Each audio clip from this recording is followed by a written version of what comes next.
episode of Share a Drink with Matt. Today I'm talking to Wollongong Punks. There's none for one. Thank you.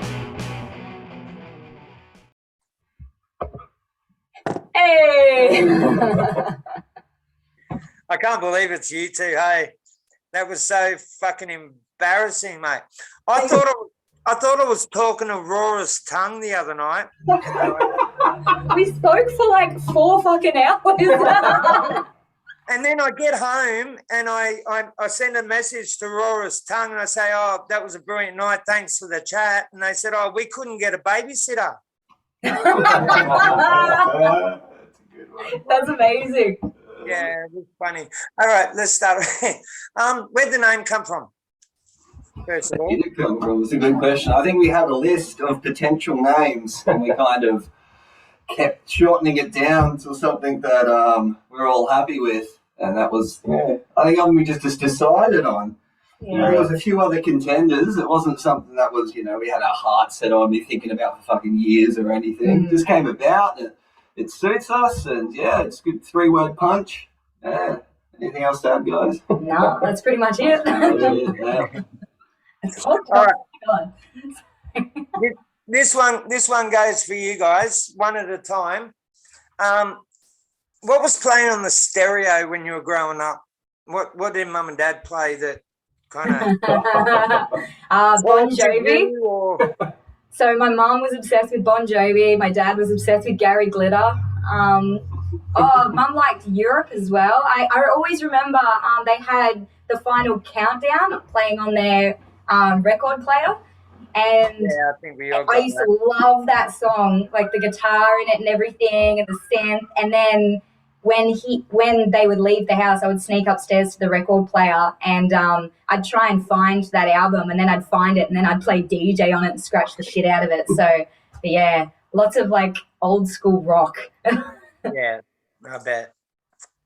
My folks were daggy as all hell. They really liked the Bee Gees and ABBA and all that disco shit.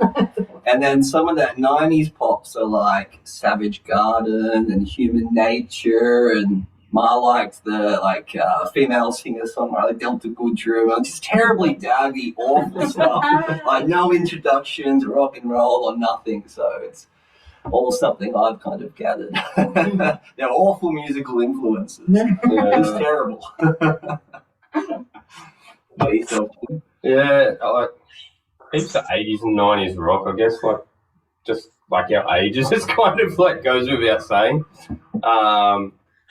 Mum was like mad on Queen, so whenever we're in the car, heaps of Queen. So yeah. Oh yeah, and Guns N' Roses. Yeah. Holy shit. Bon Jovi and Guns N' Roses. Had an auntie that was into some Nirvana and Silverchair, which was pretty That cool. was a cool auntie, isn't it? My dad loved Mariah Carey. Yeah. Shania Twain. He was obsessed with Shania Twain. So, yeah. Good We all fun. started from scratch, safe to say. Yeah. Yeah, Nothing. I'm a bit older than you. Like my mum and my dad, I grew up on, as you brought up, ABBA, Racy, Bay City Rollers, Rod Stewart, all the torturous shit that that you make your kids have to listen to. But it was all right. So what? This is another one per person. What was it that influenced you in becoming a musician? I was always obsessed with music, but like I did dance from when I was like 3, and then I remember I started my first CD I ever got was The Living End, the first Living End CD, self-titled, and it was awesome. And I remember like reading all the lyrics and then setting up like a little makeshift microphone in my room with like just a toy, and I would pretend I was a full rock star with like a fake guitar and jumping around my room, and I loved it. And then from there I always like loved the idea of performing and being on stage. And so all through high school I loved drama and dance and music and anything that would get me on stage. And so I think it was just inevitable. It's the thing I've always loved to do the most, is just perform and put on a show. So and I'm always very comfortable on stage. So I think just being in music and being able to rock out. Yeah. When you were at school, did you ever do Southern Stars or anything? Oh yeah, did Southern Stars, School Spectacular, all the dance shit. Yeah. Yeah. My daughter did that for many years. She did the Southern Stars. The Yeah, we did all Aboriginal, that. you know how they did the Aboriginal part? Oh, amazing. Yeah, that was, my daughter was in that for from primary to high school. It was, yeah, That's it was sick. great.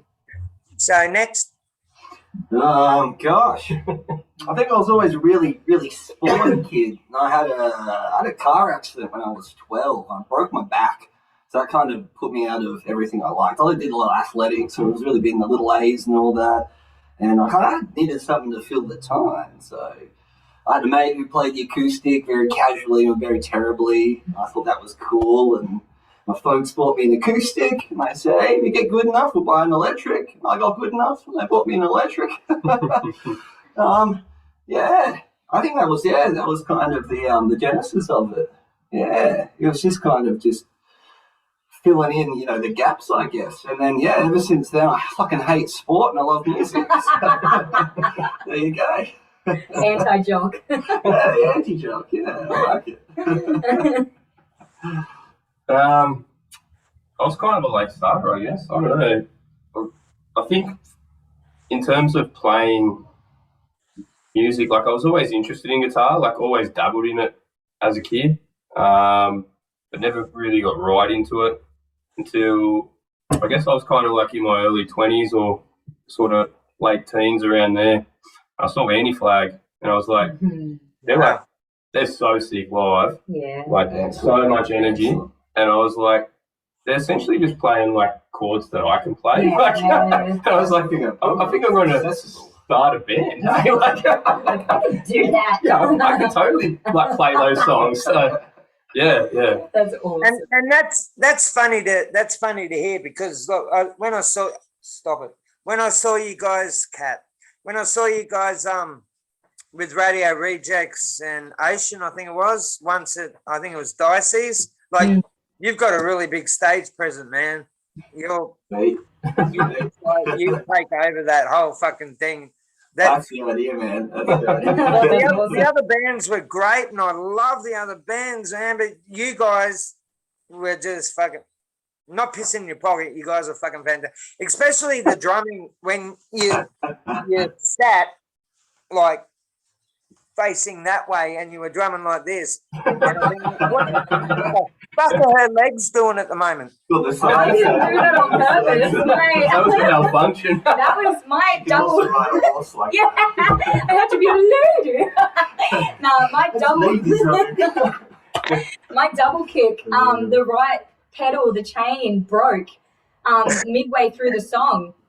So I'm there like that, and nothing's happening with my right foot, and I was like, shit. And I didn't want to stop the song, like the show must go on. So I had to like move my right foot over onto my left like kick pedal, so I was facing that way. So I wasn't doing it to look tricky or anything. I didn't want it to fuck with the sound, me not having a kick pedal. So I was like, it looked fantastic. oh yeah, thank you. Well, I'm We've glad. actually recorded it. Hey, Yeah, I'm thinking, what the fuck is she doing? But, yeah. I wasn't doing it on purpose. I'm glad it looked good though. I was pretty pissed that night. Did you guys do covers? Because I can't remember. What was that? Do you do covers? No, we I can't don't. remember. We just fast tracked it to the originals. I thought if we spend more energy on originals, it's more energy spent on originals, Yeah. Yeah, covers are cool. Crowd likes them, but we just kind of play what we want to play, The crowd digs it, it's a bonus. If you were gonna do one, what would it be? Gosh, man. We talked about doing one for Halloween. We almost did a Misfits cover for Halloween, but I don't think we're going to get that together in time. We were going to do Helena by the Misfits, man. which would have been sick because it kind of plays into the shit that we like doing, which is like having changes in tempo, loudness and softness, and then really fast as well. Brilliant song. Yeah, just like the changes in dynamics is really friggin' speaks to us. So and plus, Late it's- Misfits stuff's good to that. Oh, man. hell yeah, Early yeah. stuff's rad. That's straightforward. It's just punk straight, rock, yeah. The later stuff really Mm. adds the more dynamics. It's delicious. to it, Yeah. Absolutely. But yeah, and obviously Misfits is perfect to play on Halloween. But no, we're not going to get that one in time. But yeah, that's probably the next one that we'll look at playing. But we haven't really talked too much about other covers because we're too into our own originals at the moment. Yeah. Writing our own shit. It's And we've just got a stack, Oh. stack, Yeah, so backlog many is songs huge stack that we need of to. half-written songs Yeah. that need to finish. So it's kind of like whenever we got the space there, let's work on one of them. Yes, So- exactly. Yeah, there's a lot in them on the back burner, right? Mm. Mm. Okay, we know what you sound like and everything, but what is your favorite genre? Metal. God, man. What's my favorite genre on what day of the week? Yeah. I go through phases, man. This year has been extreme metal, so it's the holy trinity: the grindcore, the death metal, and the black metal. Yeah. That's this year for me. Don't ask me about last year, the year before. We'll go on fucking forever. I'm really digging extreme metal at the moment. Yeah. Ash's influences sort of roll over to me a lot. We share a lot of music. Like we really kind of explore a lot. We don't really kind of go down one path as a group. I really I grew up on the sort of, I guess what you would say, sort of pop punk, skate punk sort of stuff that was around at the time in the 80s and 90s. Always liked the heavier end of that. Like Propagandian, Oh, definitely, yeah. those Oh, sort of yeah, heavier love sort of bands in that sort of fit that genre. But my taste evolved so much over time, and I think as I got better as a musician, I appreciated musicians that were better than me. So it's like, That's literally exactly what happened to me. It was all punk. yeah, And then in college, in uni, I was introduced to they were like, oh, you like, fast guitars and drums. I'm like, yeah. And they're like, well, listen to this, and showed me some, I think it was Amua and Parkway Drive and that. And I was just like, oh my God. It's like the first time I've ever seen a double kick or something and just lost my shit. So yeah. I just had to look back. Yeah, Holy shit. remembers that first Yeah. chaotic heavy metal. So I think mine's 12 years old, BYOB by Sister Yeah. Down. I What love is this? that song. This is awesome. I'm going to dedicate my life to this. Yeah. Yeah. So would you go to the extent, say you guys start playing arenas, okay? Would you go to the extent the Parkway Drive go to with all the fucking Ramstein, bitch, yeah. I want fire. I want fire. I want fire. I'm not allowed to have fire, but I want it. I mean, in terms of rigs, hell yeah. If we had the money, the backing, we'd have 10 cabinets behind us. Yeah. I love that sonic energy. It's fantastic. It's like putting on a show, because it's not just about how it sounds, it's about how it looks. And people go away from shows if the sound is great and our songs are awesome, they go away going, yeah, that's a really cool band. If we put on a full-scale production where we've got pyro, not costumes or anything, but choreography, well, you totally can have costumes and choreography. That would be awesome. Choreography Yeah. and hardcore, mate. Just fucking People are going to start paying $40 a ticket instead of $10 a ticket. Exactly. It'd be If sick. it's you also bring in people to the genre who wouldn't necessarily listen to the genre because they'll be like, holy shit, it's not just people just going into the microphone, which is the main complaint that people have about heavy music. But if they see the show and they enjoy the full show, then they're going to bring more people and then we profit. More money. But no, putting on that big performance, that's the That's goal. how it works. That's definitely how it works. Is there a genre you don't like? Is there something that you cannot? Next. I don't like country. No, I don't like it. Jim's opinions don't Yeah. fully come across the whole band. Just top 40 stuff, man. Yeah. Juice. Anything on the fucking radio. Music that's product. Music that's not music, it's product, Yeah. And that's what I like. Yeah. It's soulless and it's not you can't. You'll listen to a song and then 20 minutes later you won't be able to sing that song because it just sounds like every other fucking song. So any of that music that's purely created to make the most amount of profit possible isn't really music. It's just a money-making scheme, which is fine, but it's not new. Like, don't get it. It's not fine. Like, just don't call it music. It's not music. That shit really grinds our gears. It's not the 5 cents you get on Spotify or something. Yeah. We get 5 cents on Spotify. Holy shit. I mean, I guess like because our songs are so strong in message, like I guess in terms of playing the big, like we joke about money and stuff like that, but really the most important thing would be like as many ears and as many, like reaching as many as we can with the message. Yeah. So that is completely opposite. That's like the capitalism. That's like exactly what we push back against in our sort of lyrics and in our message. So yeah. So when you're putting pen to paper, do you have a topic that you usually stick to, or is it just what you're thinking at that time? Or our creative process, yes, is really flexible, I think. Hey? Yeah, that's a good way to describe it. Flexible, I'd say. I think Jim's wrote majority of the lyrics, you know, but we've all got songs we contributed to and whatnot. And I think we'd like to stick to social issues. Like, I think we're all big socialists, it's fair to say.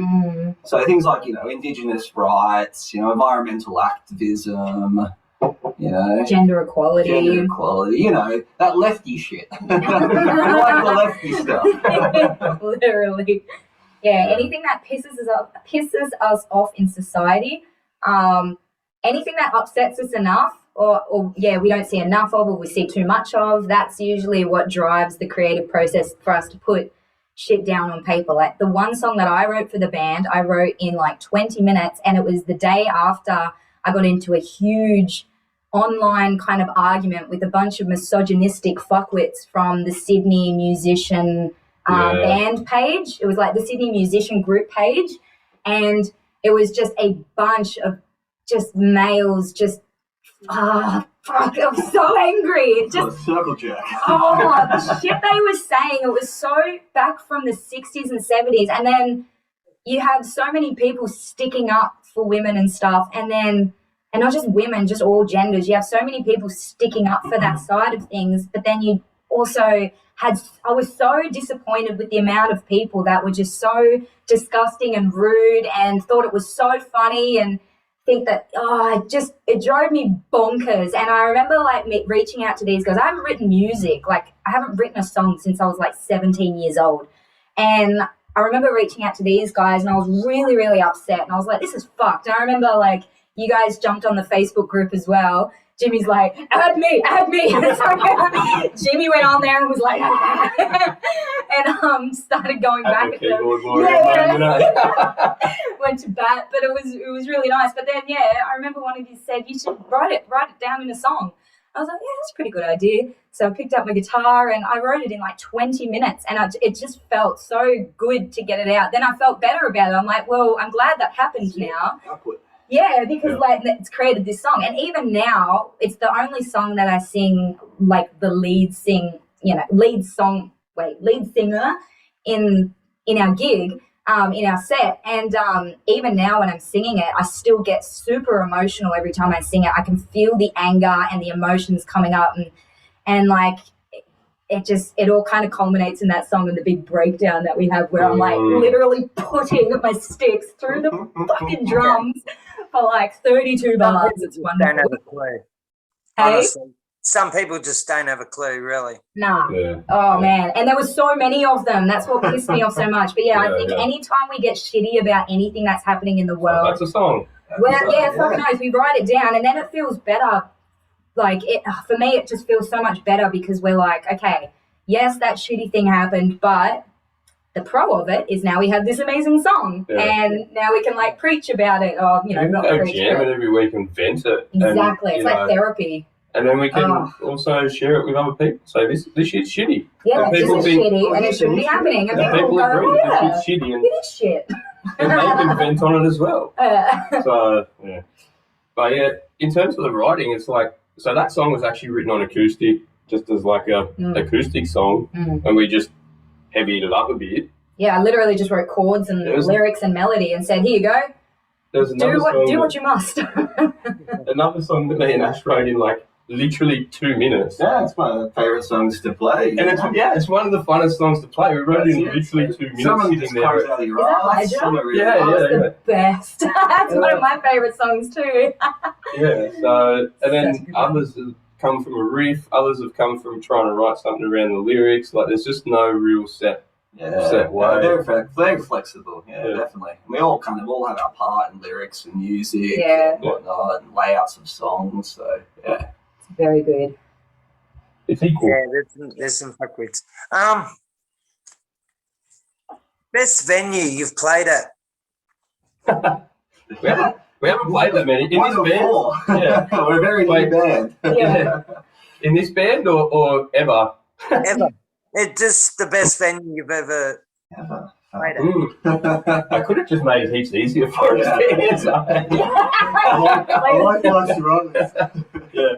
Dice in this band was probably like that gig that night. Although it was good we played at the Servo and that night could have our kids there. That was awesome. That was great sound. For such a small venue, food truck, fantastic sound. So I think old mate who was on used to do the sound at the Grand, and he's a fantastic sound engineer. To make that little place with that massive outdoor area work, that was fantastically mixed. Yeah. So props up. And like you said, you can bring the kids. You don't have to get That was awesome. Like I've got a 5-year-old and a 1-year-old, both boys, and I've always my 5-year-old, he knows that mummy's a musician, mummy's a drummer, because he sees my drums and everything like that all the time, and he's seen videos of me playing and that kind of stuff, but he's never actually seen me sit at a drum kit and play heavy music.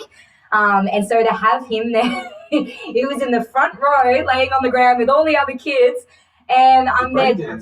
Yeah, he was breakdancing at one point. He was like opened up the pit and then started like laying it down, breakdancing, which was awesome. But he just seeing him there, and he was like throwing up the horns and like waving, and he's like, "Go, mommy!" And I was just like, "This is sick." It was like honestly like a dream come true. Just playing and seeing him just be so excited to see his mum up there playing, and then to have the stage got rushed after our set with all these little girls running up to me going, "You're a drummer, that's so cool." And it's just cool because I love being like that representation for the younger girls, because as a young girl myself, I never saw female drummers ever. And like I only just started playing drums when I was like 26 years old, because I was like, it's not that I didn't think I couldn't do it or anything, you just don't see it, so you don't really entertain the idea that it's a possibility. But I would love it if those little girls like remembered the fact that there was a chick up there playing with a bunch of dudes, holding her own, and then I hope they just become metalheads as well. That's the goal. Yeah, that'd be fantastic. Yeah. I would. Okay, worst venue. No, we shouldn't rag them out. I've got a couple in Melbourne that I can think of that is blacklisted. It depends if any beer prices or sound. Probably mainly the Punters. The Punters. Oh. Really another band, Skim. Like I said, we're really and we're trying to support all the Wollongong venues, so I'm not going to call out any Wollongong venues. Remember the Sex Pistols? The Sex Pistols played in America to a bunch of guys with cowboy hats. They did.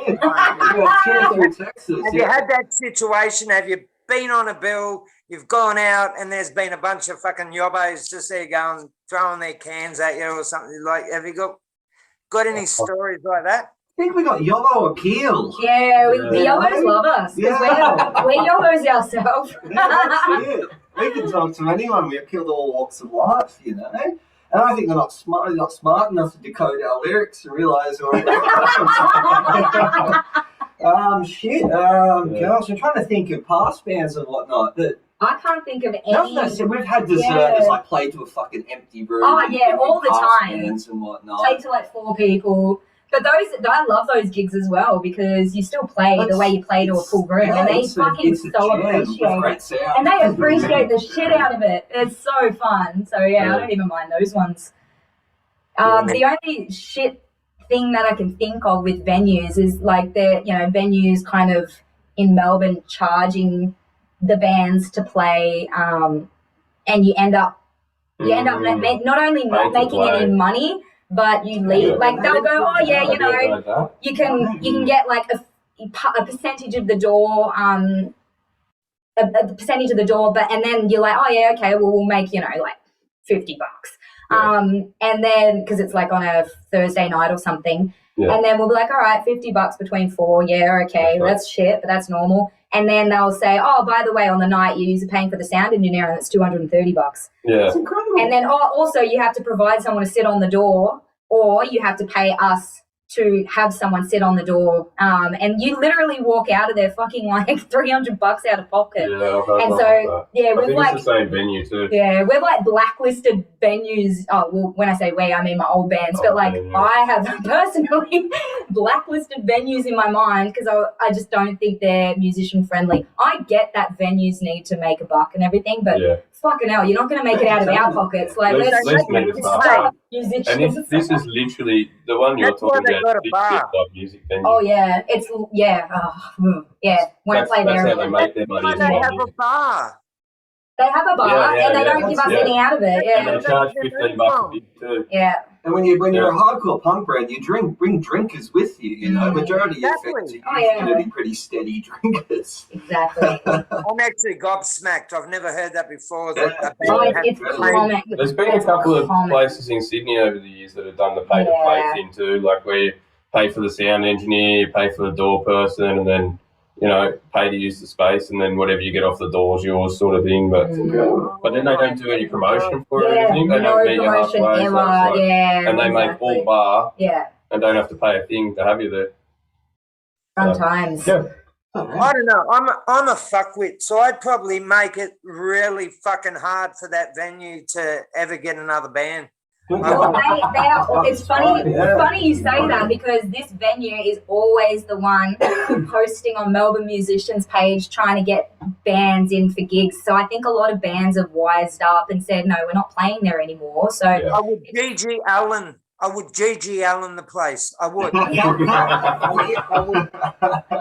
but there are so many good venues in Melbourne that there's so many amazing venues because I'm from my musical career is in Melbourne. I've been there the last 14 years, so all of my music experience is predominantly in Melbourne. So yeah, like there are so many amazing venues down there that any shit ones they struggle to get bands because the bands don't need them. Like they're gonna get fucking spots everywhere. So Yeah. it's good. But the venues up in Wollongong are actually fucking awesome so far that we've played at. Had a good time. So good. And the crowds are great. You? Oh, yeah. we like Yeah.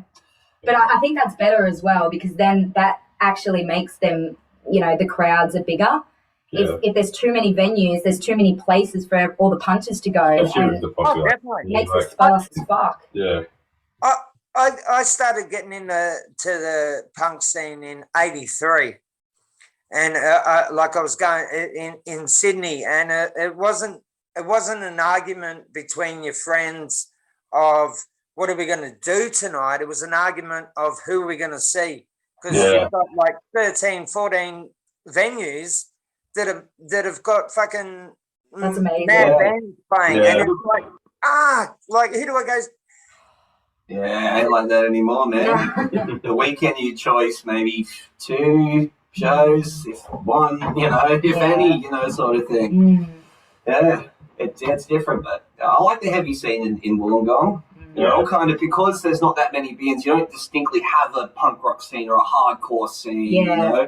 We all kind of, skate punk scene, whatever, all little subgenres. We kind of all like each other and all share our music together as long as, same ethos and, Yeah. same similar sound, I guess.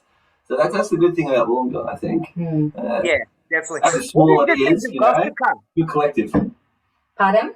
What did you think of Gossica?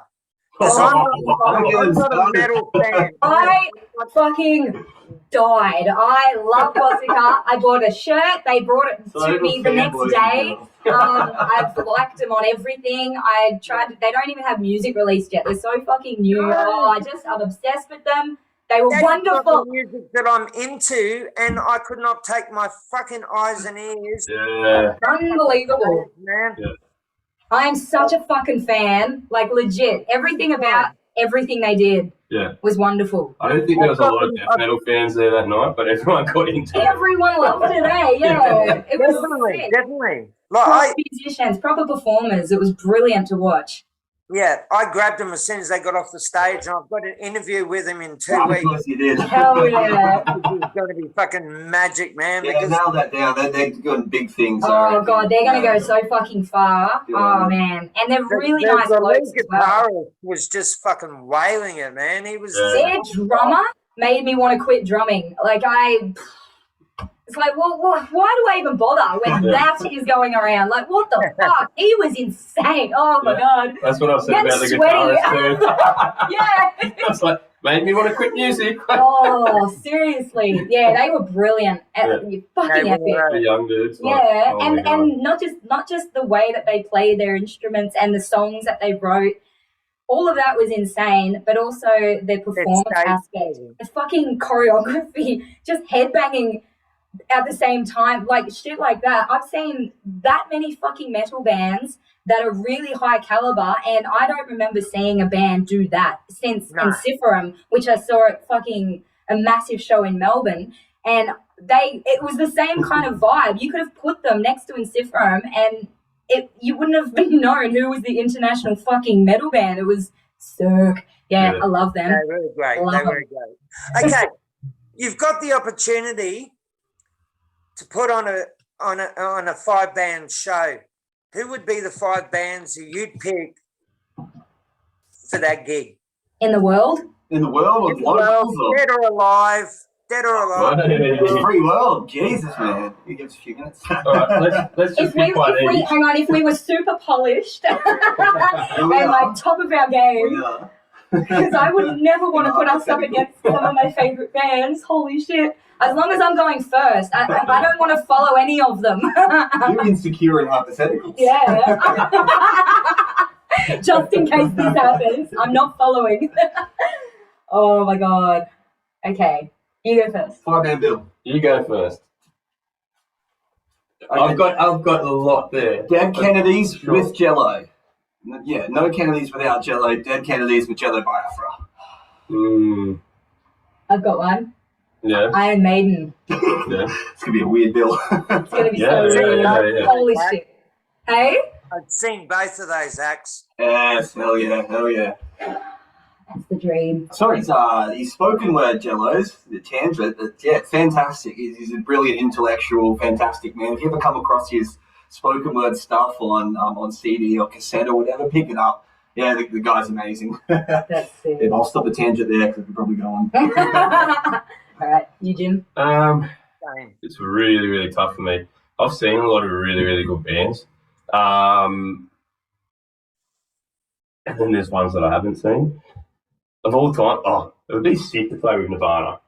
Like, that would be fucking Really? yeah. Ooh. That would be sick. I Like, like that. I would not have. Yeah. actually, I'll take that back. I'm going to say the Doors. Because seeing Jim Morrison fucking play live would be that fucking That would be good. Well, man, cool. so- I'm going to go the Doors. This is a good bill. Yeah, this is a weird ass bill. You're hardcore punk. Yeah. I'd say Propaganda as well. Yeah. I would That's good. I love. think we'll all get behind that. Oh my Yeah. God. That was my own genre one. Yeah. Phenomenal. Both Yeah. early career to late career, Yeah. you know, regardless they sound like 2-3 different bands. Excellent, phenomenal. Possibly, They're a band that there is a love top to three I've seen live. Yeah. propaganda. They love their covers and they do it fucking that well. Like Yeah, every man. cover I've heard them do, they blow it out of the water. Yeah, that Cheap Trick cover off the first album's a cracker. And Excellent, yeah. yeah. Who else? We've got one last place. The Motorhead! last place was us. Motorhead! Oh, that's right. I forgot we were playing. And Motorhead. And Motorhead. We'll put Motorhead on too. It's Motorhead. It's what brings the metalheads and punks together. That's true. Motorhead. I think I've said this about 12 interviews, but there was a venue on the Gold Coast called the Playroom, and Motorhead were headlining the show. It was a Saturday night. It was Motorhead. Backup was Mortal Sin and Frozen yeah. Diamond. Oh yeah. I'm in the toilet checking a leak, and the ground started vibrating. Say something Like, drug I'm related standing then. at this drop, and it started vibrating, and I thought, "Oh my god, Motorhead are coming on." Yeah. So I Oh yeah, man. by the time I raced out there, I had piss halfway down my leg. I was like, Hey, it's worth it. Bring it. And they played 3 songs and left. Oh, You wow. told us this story on Wow, Saturday incredible. night. You were Did I? like, "Well, fuck on it," but we've already. You already I told heard us this this story. story. Yeah. It was shattering, mate. On Saturday night. Because wasn't Well, for someone... Ashton hasn't heard it. So, hang on, I'll tell you. So someone was in the crowd. Someone was in the crowd yelling out, beers "Oh, at him. throwing beers, Yeah, eh?" And they cracked the shits and left, fucking as they should. Yeah. I And I'm know. thinking, And didn't everyone beat the shit out of that dude that was... yeah, he had a blonde Yeah. flat top. It was disgusting. I remember Lemmy said at the end, I think Boy George is playing in Brisbane. You should have gone there. Like Lemmy, like he should have copped 7 beers in the head and just kept playing. Like Yeah. it fucking shattered me. That's fair, man. Hmm. So I think it's both sides. I absolutely wouldn't keep playing. I'd be like, "No, fuck you guys. 1 beer," and I'd be like, "No, fuck everyone," and I'd get off stage. Because I'd get 1 beer to the head, I'd be knocked the fuck out. So no deal. Yeah. Maybe I need to work on my tolerance. now I remember us talking about that because that's exactly what you said at Yeah, Dyson. I think so. Funny. Yeah, I could take a couple too. Well, you Do you have a process they get to me. just before you play? Do you have that process that you go through? That wait a sec, my daughter's ringing. The bitch. That's all right. It's a daughter. We'll excuse you. We'll excuse it. Family's important. We'll allow it. Grab another drink in the meantime. So do you have that? Do you have that process when you Come on, Jimmy, say good. just about to go on stage? Do you do any? You know, Henry Rollins, he meditates. G.G. Allen used to masturbate before he went on stage. Do you have- Yeah, I Used do. to meditation, masturbation's the same. Yeah, just I actually do. I have a little bit of a ritual. not a ritual. Like no one would know because if you looked at me, it'd just kind of look like I'm sitting there, like looking off into the distance. But I kind of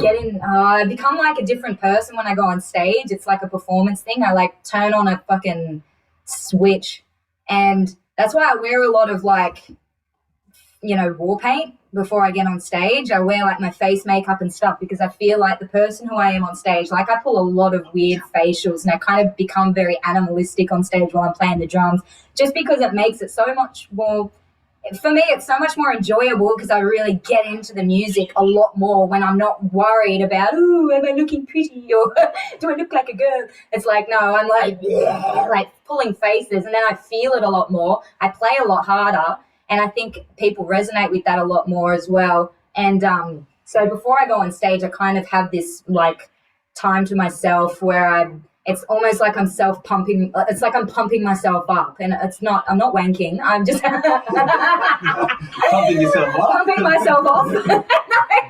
No, like pump myself up, and I'm just kind of like, I just take that little mental switch from like, all right, I'm all friendly and happy and all of that, and like I'm my normal self, and then I go on stage, and all of a sudden I'm just like, just a different mentality. But if you saw me from the outside, it just kind of looked like I'm sitting there just looking at a wall. But I just sit there and just take a moment. So yeah, I definitely do that every time.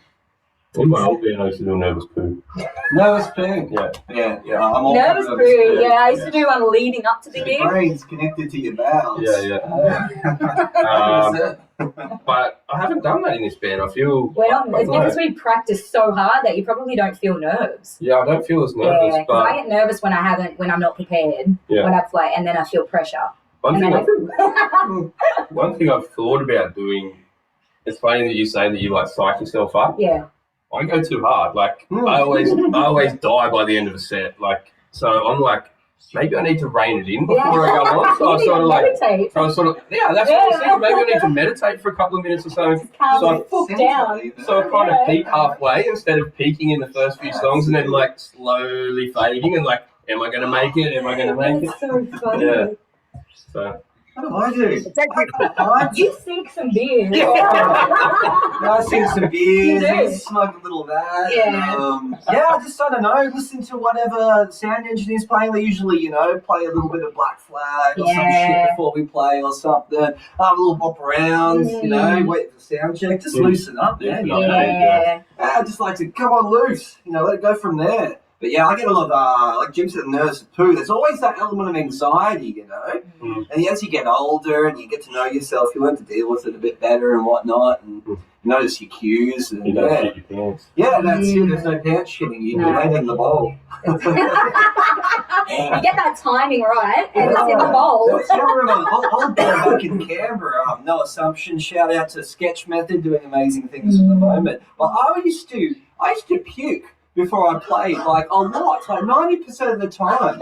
I get like this rising acid sort of thing. Anxiety? I puke, probably fucking anxiety. Fucking nerves. These days, not so much. I puked on I can totally agree with that, because doing this show, when I first started doing this show, I'd scull 2 of these and then I'd sit on the toilet and just like Unleash. it's gonna be okay, it's gonna be okay, you're gonna be right. And I'd like, it's a hell of a drug. Yeah.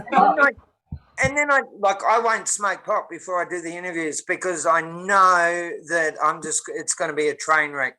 No, that's fair. That's fair. Yeah, so like and even now I still get like the butterflies, like, and yeah, I know exactly what you're talking about. A little bit's good. A little bit of butterfly is good. It shows you're ready. You know? If you're not anxious, it's like, I don't know. It's just when you're not nervous, that's when you probably need to like reevaluate. Are you playing as hard as you could be playing? Anxiety is a natural response to your body. Exactly. Gets the adrenaline going. Yeah, that's it. I had a doctor once. I said, I'm going through all this stomach shit. I said, hey doc, I'm just getting really anxious about this stuff. The doctor said, well, you're supposed to have anxiety. If you don't have anxiety, it means you're dead. And I thought he was the most crassest arsehole, but as it goes along, that's fair, It's that those butterflies is what gets you going. It's what makes you pay your rent on time, and it's a driving factor. All right, a little bit of anxiety is good, but it's takes over your life, not so much. Yeah, exactly. 100%. I totally agree. We're up to that 4 long neck part. This is when I ask you about the advice you've been given. And while you talk, I run and go to the toilet because I'm busting the time. So what bit of advice were you given when you first started playing music that you took on? And I'll see you soon. Holy shit. Good luck with it. On that. Fuck me. When I fucking started music, I was 11 years old when I started playing guitar. When I was a drummer, I don't remember any advice that I was given, like any specific advice that I've like always remembered. I didn't really have any mentors, Yeah. Like older guys, I guess.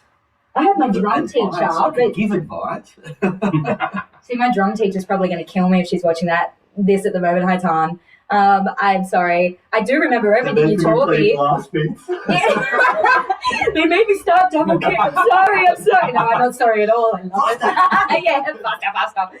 But like she's taught me heaps and heaps of stuff about performing. Oh, actually, no, I take all of it back. I do remember the best thing that I was ever told as a female musician, as a female drummer, was your goal is to be the heaviest hitter on the night. I don't care who you're playing next to, anything like that. You need to make sure that you're the heaviest hitter on the night. So we worked a shit ton on my technique and perfecting my technique and my stance, everything, to ensure that I can hit as hard as I can for as long as I can, because there was a stigma with female musicians, probably not so much now, but maybe back like 10 years ago, female drummers, I should say, where they don't hit hard and they're just, oh, I'm just going to play a little jazz and just play like soft. Even if they're playing rock, they're not strong enough. First sort of Dude,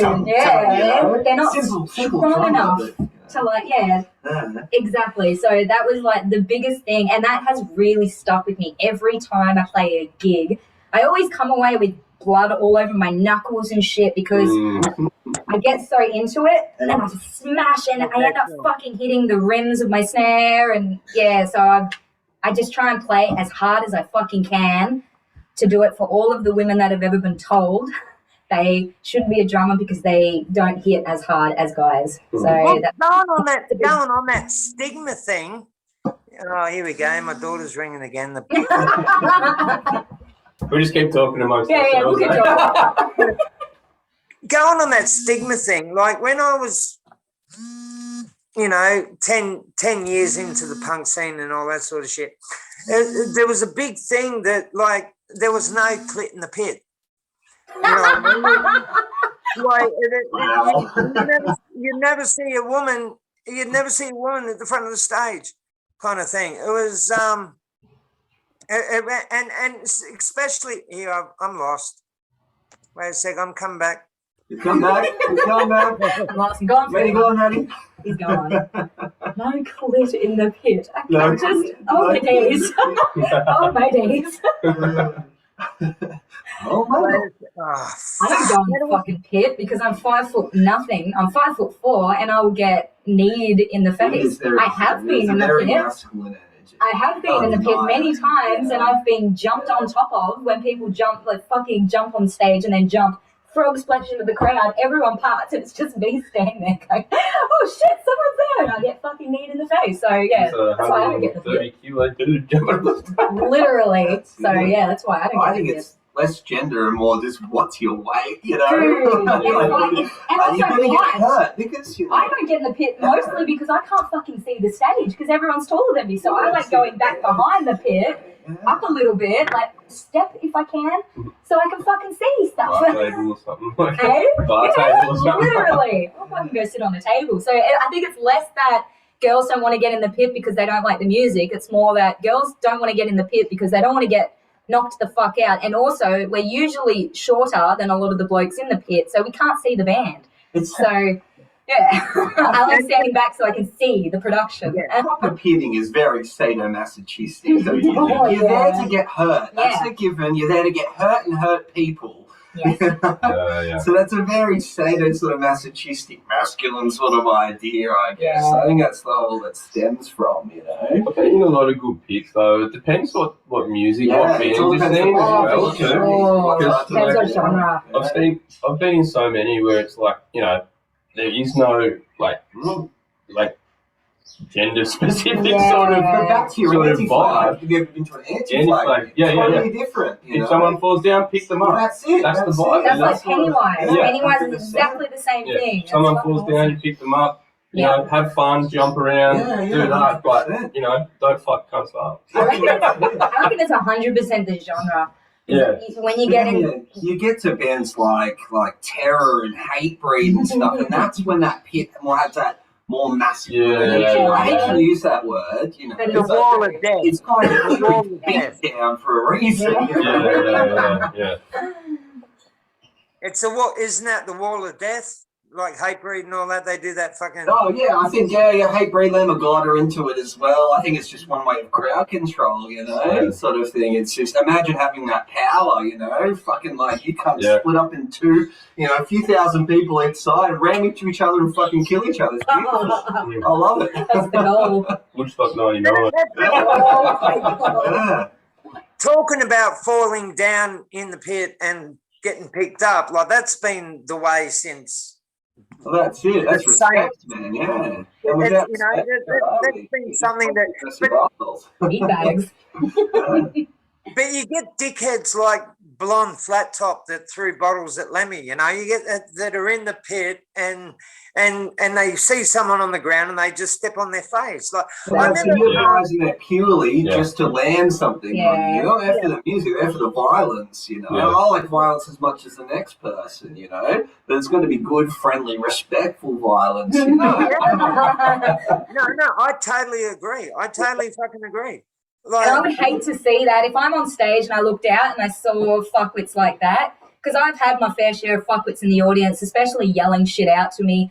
And straight away, like, yeah, those kinds of people can fuck right off. Like, don't even bother coming to our shows. We don't want you there. You're not going to enjoy it because we're probably going to call you out for being a cunt. It's, just don't even bother. We don't like those people. We're very much like, yeah, we love everyone except fuckwits. Just don't be a dick. Just don't be a dick. That's our ethos. you go see Just don't you be- go it all see falls under. Yeah. Just don't be a dick. Yeah. It's like, that means don't be fucking be racist, hateful. homophobic, don't be an asshole. It's like, it all falls under, just don't be a dick. That's like, yeah, that's our religion. Think about it. You go to a Billy Ray Cyrus and you're fucking line dancing or something. You fall over. They're not going to walk on you, are they? No.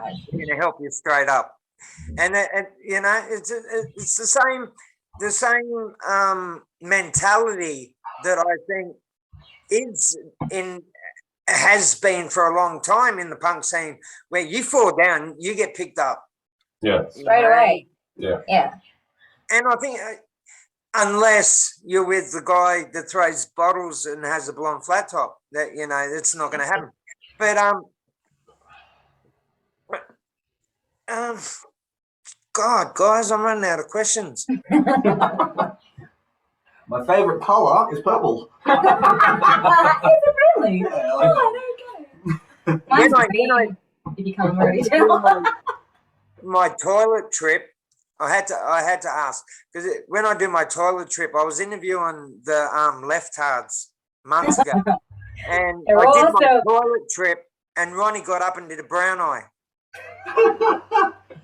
We're not the brown eye And they're man. going, oh, he's not That's going from us. to see this. Yeah, he goes. The whole band were going, oh, he's not going to see this till he starts editing it. He looks back on it. Yeah. But the funny thing is, my producers on the other side of the camera watching everything. Yeah.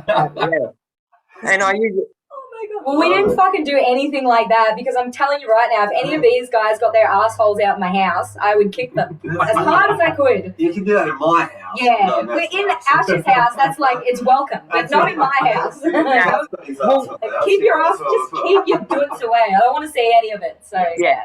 Actually, Ronnie and I had planned, once the Owen Guns got up on stage the other night, Ronnie and I were going to have left written on my ass and hards written on his, and we're going to get up and do a left hard brown eye for the Owen That's Guns. beautiful.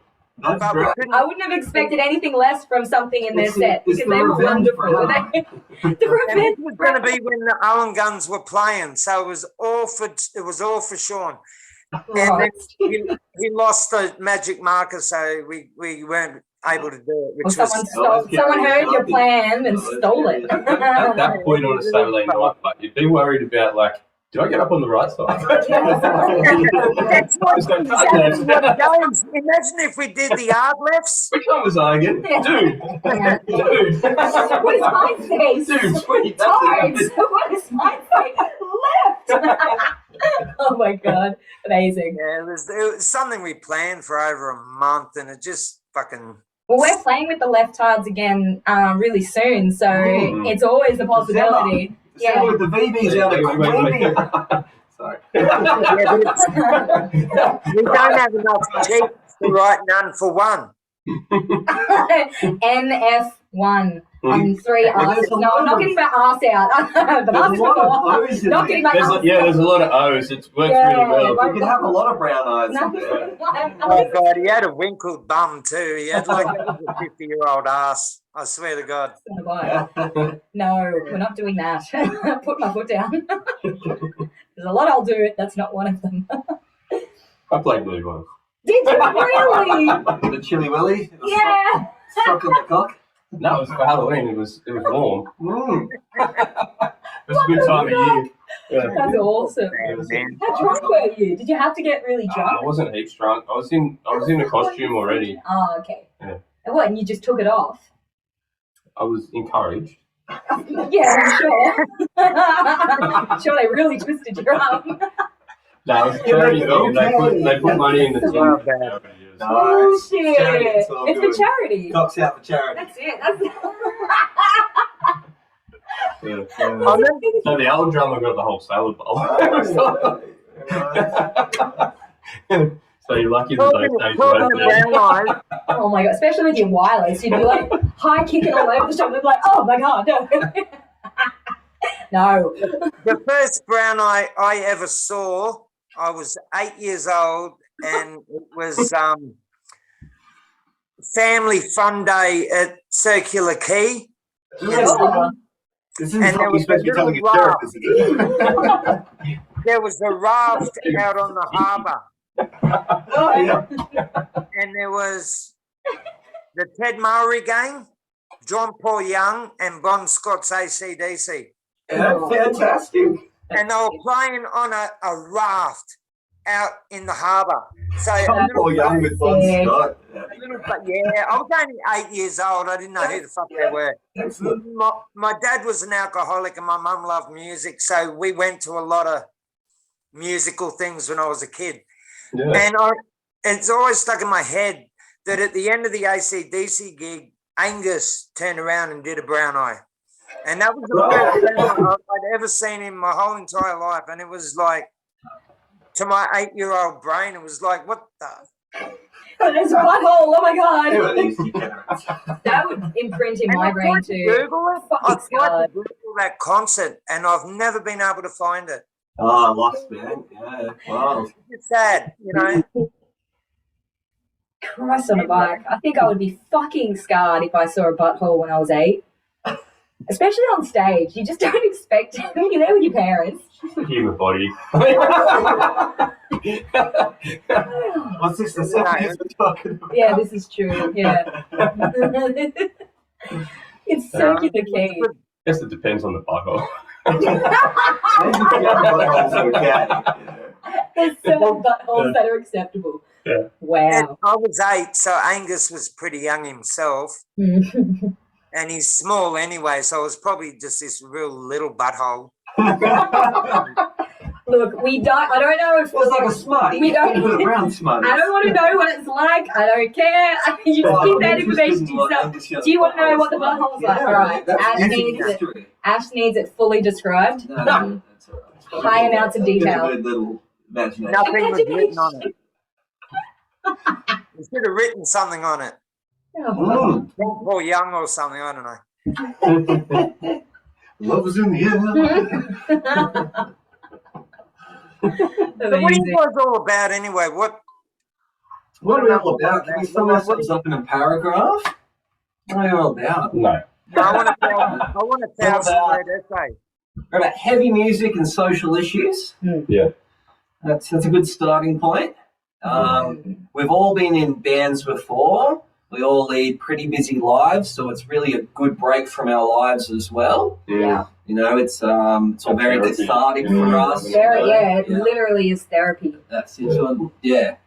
Yeah. We like making music. We like playing music, you know? And respecting each other That's and it. each other's differences and musical backgrounds and experiences, and yeah, especially in the songwriting process, we all bring something so different to the table, and it all just really works well.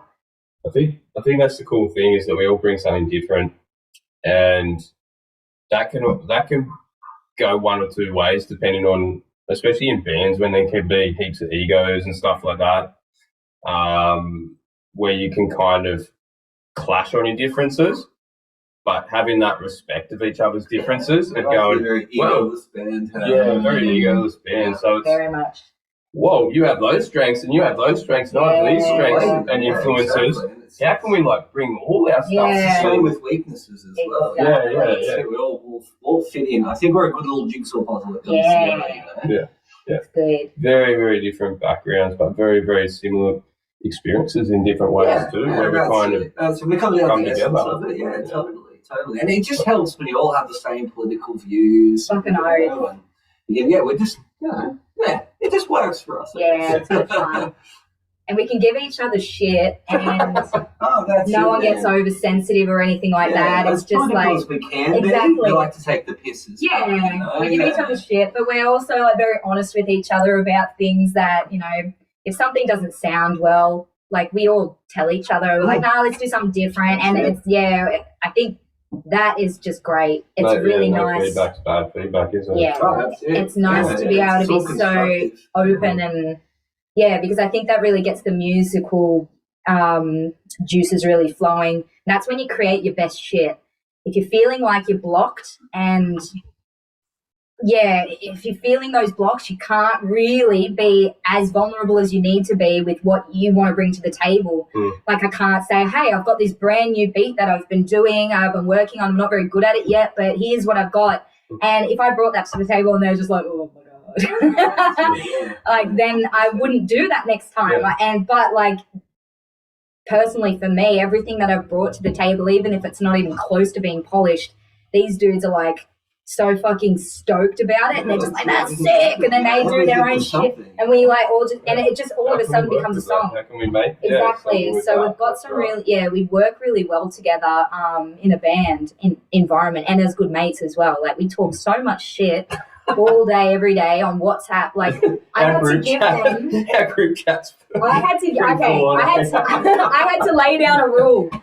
The rule is only 2 Star Wars memes per day per person shared to our group chat. That's still a solid 4, so we've done it's all right. 4 Star Wars memes a day as because I don't send any. I appreciate them, but Jim Bob went fucking nuts one day and decided to send about 80. I went down a rabbit hole of like. He went down a rabbit hole, and it was like 80, and this one was just fucking like fully like, yeah, this is awesome, and I was like, guys. And so I laid down the band, so it's 2 per person per day, and they can apply for more if something comes up that's like super dank, and they can a written request, which will then be processed in due time. I wonder if it's 3 to 5 business days. If it's urgent, if it's really good. I wonder if May the 4th should be like an exemption day or something. Where there's no cap. May the 4th. You know what? I'll allow it. May the 4th. We're making new rules. May the 4th will be just fucking hell for leather.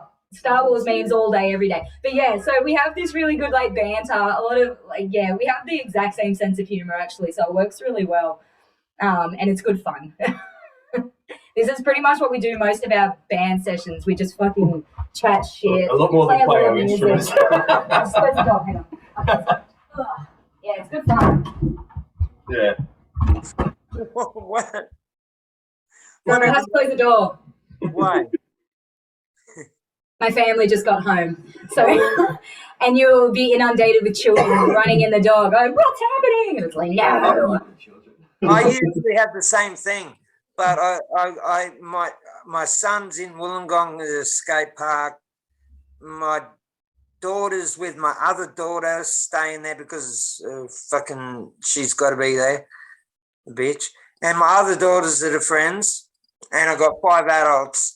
Kids that they do their own shit, but I usually have that. And last week I had an interview with a band, and every time I said something I had to fucking mute myself as soon as I finished saying it, because it was like, you fucking like it was like the biggest puberty fucking thing happening. It was, and my wife's going, just stop the interview, and I'm going, I'm not going to let him fucking. They can't win. Oh man, chaos around your house, eh? Chaos. But I think that works with us as a band as well, because Jimbo has 2 kids, I have 2 kids. Ash he has a cat, but he's also super respectful of the fact that we're both parents.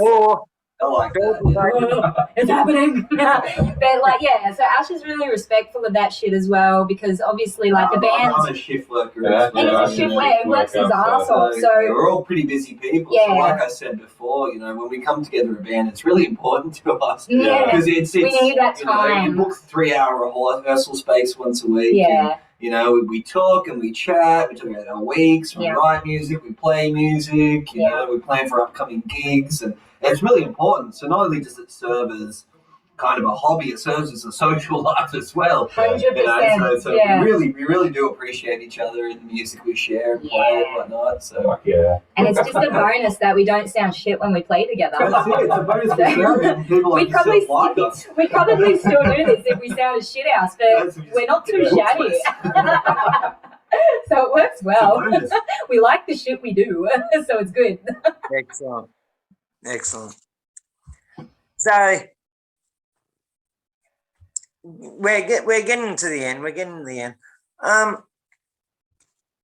Record. Thank you. Thank you. Cheers. Your- Yes. Yeah, that's my producer. He thought I was going to go on some fucking rant or something. I don't know. Yeah. Sorry, my bad. Sorry about that. That's my bad, guys. I love you, nameless brother. This bloke, he's American. The guy that does it, like, and he used to be a sound tech for bands like Problem Child. In the days of Motley Crue and everything, he was a sound. LA Glam, fantastic. Actually, I'd have Motley Crue on our set list as well. Now that I think about it, our 5-band set list. Like, Motley Crue. I do, but no, For a beer. no, it's weird. So I respect what they can do. take a lot of beers to the skull. Yeah, exactly. I like them. I would love to play on a bill with them because they party That's so it, hard yeah. and they would be so goddamn entertaining. But I hate all of the bands that try to sound like Motley Crue and try and do what Motley Crue did afterwards. So, That was record labels company's fault. yeah, Have you seen the I movie love Motley Dirt? Crue, but They did the with the vinyl. shit that they did, everyone that became Motley Crue after them, they piss me off. And especially the ones that sit on the cowbell all night, they can fuck right off. Fucking hate cowbell. Love cowbell. Hate More cowbell. cowbell. No, This is a huge More point cowbell. of disagreement in the band. they want me to get cowbell. Absolutely not. It's not happening. Have you seen the movie Dirt? I loved that song until I saw that clip. Now I can't even listen to it. All I hear is dum, dum, dum. Fucking hell. They ruined everything. Have you seen the movie Dirt? Oh, About so good. Loved it. I think that made me like them even more. I think that made With Motley Crue. Have you seen it? Yeah, yeah. Oh, yeah. Okay, I was going to say, if you haven't seen it.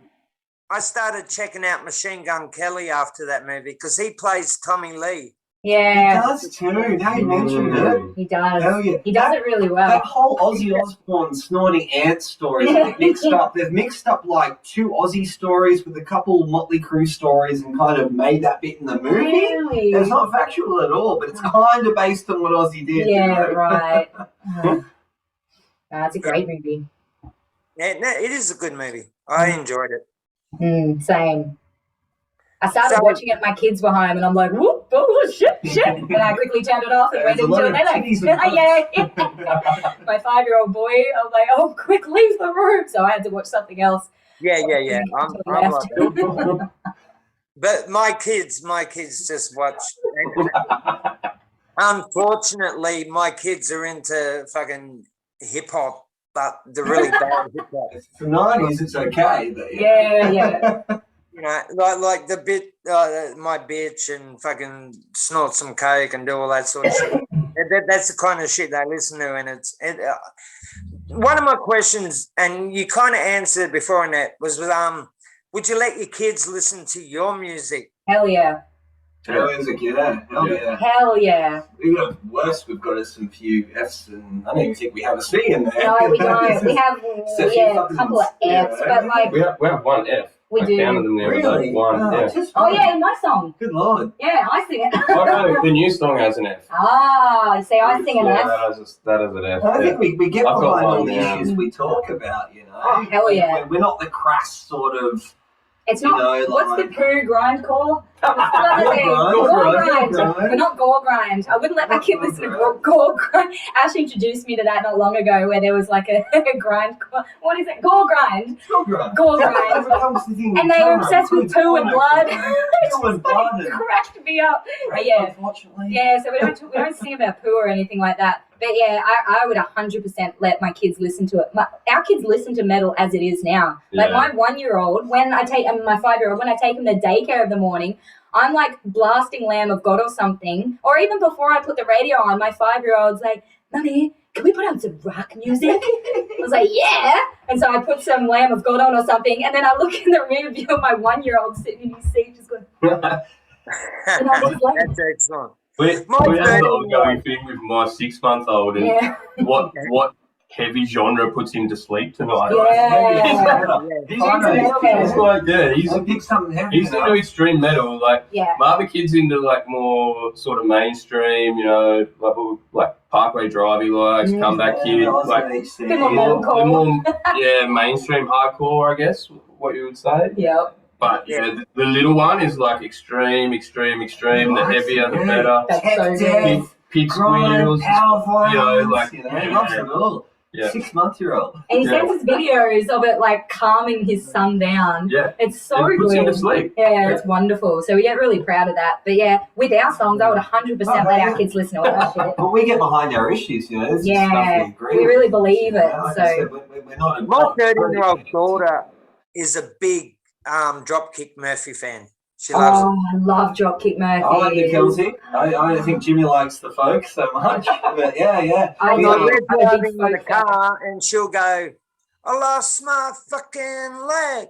And it was like, oh my God. And she gets into the Angels as well. And you know where I'm coming from here. Am I ever going to see her face again? She's the one that does. Yeah, That was the coolest thing my dad taught me. yeah. The kids are great. Kids are they're I think they're perfect. And I love Wasn't that our it kids listen to metal. Lip syncs that at RuPaul. Yeah. Yeah, and the whole crowd was going that way. Get Right, fucked. it's so good. That's Yeah, brilliant. It was, which one was it again? Not Kid of Me, maybe? Yeah. Yeah. Good Yeah. queen. Good queen. Was it? Yeah. Yeah. so I'm not quite sure if I asked you. Are you guys going in the studio at any time soon? We've got a fundraiser going at the moment. So we've got, You can donate to the Yeah, National Charity, we've got- the foundation. We printed up some Steeple Towns t-shirts, little pocket logo and a nice back logo, locally printed, ethically sourced t-shirts. Yeah. So we're selling those. We've got some badges, we've got some stickers. So hopefully all the proceeds can go towards a single, maybe a 2-track at the start off would be fantastic. Yeah. Yeah, and That's we're trying to play as many gigs as possible, everywhere we can, so we can make money, so we can That's it. Put it all These into the things band's cost kitty, money, yeah. so we can record. So So we're getting there. And we're just Yeah. making sure we've got our Soon. songs. We rewrite songs every month, sort of thing. So we've got it down. We've got the funds, yeah, Yeah. It just reminded me of when you guys played at Diocese with Top Naval Radio Rejects. And somebody spilt a beer on the merch table. no, Oh, is that the story? Is it? they absolutely didn't spill a beer on it. And no, and fucking you came up, you put your beer on the table, and the guy goes, "If you spill it, you buy it." And you said, "That's my merch." Like, that's my merch. Yeah, that was the start of that whole thing. Yeah. Oh, That thing escalated, yeah. That That's an old escalated. story in itself. Yeah. Yeah, I know. That was, We got I'm you badges just sitting now. there right next to you. I'm going, but oh my God, are you for real? He's Yeah. like, you spill your beer, you buy the merch. And Right, my shit. fuck. I got so pissed. Yeah, that was that dude, and I won't go into it too much, but we're a local band. We're not signed. We fund ourselves. We all have day jobs that literally fund our music, and we buy all of our own gears. No one here is sponsored. we buy everything. It's a very rehearsal space. It's a very expensive venture, as every friggin' musician knows. And we get enough funds to just do little things like, we bought a big bunch of badges because we can't yet afford shirts and things like that because we've only just started gigging. And then when you go over to a merch table and you see some drunk dickhead fucking pouring all our badges into his drink and like putting him in his mouth and throwing him around. Like, I wanted to knock him the fuck out. I was so pissed off. And I went up there, and I'm lucky that I was already on stage before that, because I think if I was just a random chick that went up to him, they would have like laughed in my face. But because they saw me on stage, they knew who I was. And when I went up there and I was like, I'm sorry, what the fuck do you think you're doing? And basically told them off, and it was like I'd slapped them across the face. They were like, sorry. It's like, so fucking disrespectful. Like, that's bullshit. definitely. Like, we say up for this shit, and you're here just fucking disrespecting us as a band. I'm like, it's so fucking uncool. It was made up I to was be pissed. too, you know. We Yeah. put those badges in celebration. Specifically, We we were had giving a flag on them them. away. Like, Yeah, we weren't selling them, Old but Mate fucking Lazy hell. on the ditch, you know. We were That was a pissed. little celebration for it. And I'm glad, because I was the only one sober that night. All these guys were drinking, and I'm glad I didn't tell them that night. I told them. Did I tell you later? I think I told them the next day of rehearsals, because that night I got really pissed off at the dude that did that. And then the next day at rehearsals, I told these guys, and they're like, "Oh, I would have fucking went nuts." I'm like, "Well, that's why I didn't tell you," because I didn't want to have to freaking pull you off other people. And I didn't want it to escalate. I just wanted to give them a stern fucking telling off, which I did. Definitely. Yeah. Hey guys, I could talk for another 2 hours. We That's could all right, do yeah. I've got to actually look after the viewers, and no one wants to watch a 2-hour interview. That's fine. Sorry, I've got to break it off so early. Thank you so much for being on the show. I'm so fucking stoked. Can we pump our gigs before we go? Hey, Look, we're going to come out before the gig. No, wait, never mind. Can we have an announcement? The gig? All of them out. So, by the time this comes out, we should have it online. So, Yeah. So I am one. this one comes out What else we got? Instagram, number 1. Reach out, book us, play our shit, listen to our music. Buy our shit. Please buy our shit so we can record stuff and then give it back. Don't worry, guys. I'll spam the shit out of you guys. We'll get your merch. Champion, legend. Thank you very much for having us. Appreciate Guys, it. thank you for being on the show. Appreciate it. Thanks, man. Good show. yeah.